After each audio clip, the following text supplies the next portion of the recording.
నమస్తే, welcome to Sakshi education. This is Ram.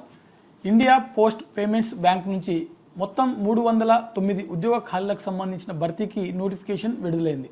ఈ notification సంబంధించినటువంటి ఎలిజిబిలిటీ అంటే విద్యార్హతలు ఏ విధంగా ఉండాలి, ఏజ్ లిమిట్ ఏంటి, అదేవిధంగా ఈ పోస్టులకు సంబంధించినటువంటి దరఖాస్తు ప్రక్రియ ఎప్పటి నుంచి ఎప్పటి వరకు జరగనుంది అనే విషయాల గురించి ఈ వీడియోలో పూర్తిగా తెలుసుకునేటువంటి ప్రయత్నం చేద్దాం. ఓకేనా?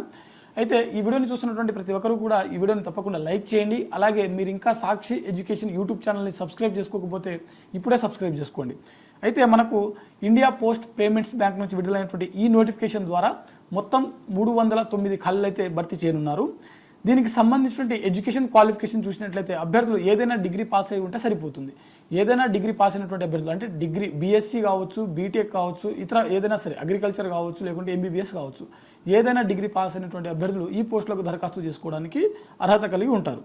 అయితే ఏజ్ లిమిట్ చూసినట్లయితే అభ్యర్థులకు మినిమం 20 సంవత్సరాలు, మ్యాక్సిమం 35 సంవత్సరాల వయసు ఉన్నటువంటి అభ్యర్థులు ఎవరైతే ఉన్నారో వారందరూ కూడా ఈ పోస్టులకు దరఖాస్తు చేసుకోవడానికి ఎలిజిబుల్. ఎస్టీ, ఎస్సీ, ఓబీసీ చెందినటువంటి అభ్యర్థులు ఎవరైతే ఉంటారో వారికి ప్రభుత్వ నిబంధనల ప్రకారం కొంత వయసు సడలింపు అనేది వర్తిస్తుంది.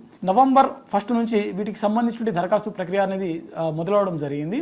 చివరి తేదీ చూసినట్లయితే మనకు డిసెంబర్ 1 తేదీన వీటికి సంబంధించిన దరఖాస్తు ప్రక్రియ అనేది ముగియడం జరుగుతుంది. ఓకేనా? పోస్టులు ఏవైతే ఉన్నాయో 309 పోస్టులు ఏవైతే ఉన్నాయో ఇవి జూనియర్, అసోసియేట్ మరియు అసిస్టెంట్ మేనేజర్ సంబంధించిన ఉద్యోగాలు. అసిస్టెంట్ మేనేజర్ మొత్తం 110 ఖాళీలు అయితే ఉన్నాయి. జూనియర్ అసోసియేట్ వచ్చేసరికి 199 ఖాళీలు అయితే ఉన్నాయి.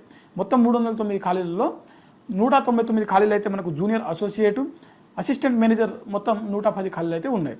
అయితే ఇక్కడ డిప్యూటేషన్ ఆధారంగా ఎంపిక ప్రక్రియ అనేది జరుగుతుంది. ఓకేనా? అంటే అభ్యర్థులు ఎవరైతే వేరే శాఖలలో పనిచేస్తున్నటువంటి వారు కావచ్చు, అంటే స్టేట్ గవర్నమెంట్ కావచ్చు, సెంట్రల్ గవర్నమెంట్ కావచ్చు, పిఎస్యూ కావచ్చు, అటానమస్లో పనిచేస్తున్నటువంటి వాళ్ళు కావచ్చు, వీటికి సంబంధించిన దరఖాస్తు ప్రక్రియ అనేది మనకు India post payments bank official website ఏదైతే ఉందో అందులో మనకు అఫీషియల్ లింక్ అనేది అందుబాటులో ఉంటుంది. ఆ లింక్ ద్వారా మీరు ఈ పోస్టులకు దరఖాస్తు చేసుకోవచ్చు.